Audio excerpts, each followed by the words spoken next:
Hey everyone, welcome back to part 2 of our Unity 6 tutorial series.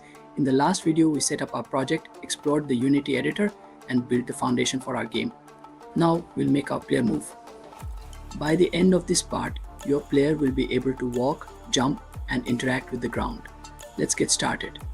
First, we need a scripts folder to keep things organized. To create one, right-click anywhere inside the assets folder, go to create and click folder. Name this folder scripts, then open it up. Inside the scripts folder, let's create a new C# script. Right-click, go to create and click monobehavior script. Alternatively, you can go in the scripting section and create a monobehavior script. I'll name mine player movement, but you can use any name you prefer. Once you've created the script, double-click it to open it in your code editor. I'm using Visual Studio Code, but any compatible editor works. Now let's write the code to make our player move. Upon opening the script, we can see at the base script with the update and start method. We will begin by adding the logic required for movement. We'll declare public variables for speed, jump force, gravity, ground layer, and ground check radius. This will control how the player interacts with the game world. Then we are going to create private variables like rigid body 2D, is grounded, facing right, and horizontal input. These will help with the movement and direction of the player.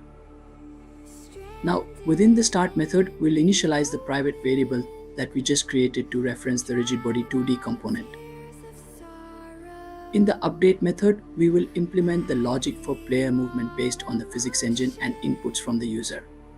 This includes the horizontal movement, flip function, and jump logic using spaces bar and the is grounded boolean that was previously declared. Then we'll use physics 2D overlap circle to check if our player is on the ground. We are also going to add some logic to disable collision while jumping. We are now implementing code in fixed update to apply the movement to the player rigid body using linear velocity. Let's now work on the flip logic that allows the player to change direction the direction it is facing. Save the script and return to the Unity editor. Now we need to attach this script to the player object in the hierarchy. Click and drag the player movement script from the scripts folder onto your player object. Next, let's set up the ground layer for our script. Click on any game object in your scene, and at the top right of the inspector, you'll see a drop-down for layers. Click it, then select Add Layer. Add a new layer named Ground. Now, select the ground object in your hierarchy and assign it to the ground layer by choosing it from the drop-down. Back in the inspector for the player movement script. Assign the ground layer you just created to the ground layer field. For the ground check field, drag the player object into this slot. If you want, you can also assign a tag to your player. Click on the player object, go to the tag drop-down in the inspector, and choose or create a tag like player. Now, inside the rigid body component of our player, check the freeze rotation box for the Z-axis to prevent unwanted rotations.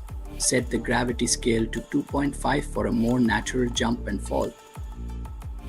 That's it. Now hit the play button and you'll see your player can move left and right using the arrow keys or a D and jump using the spacebar. The player also interacts with the ground properly thanks to the collators we added earlier. In the next part, we'll add animations to make our player look alive as they move, and we'll also start adding some fun mechanics like collectibles. If you found this helpful, make sure to subscribe, and click the bell icon so you don't miss future updates. See you in the next video.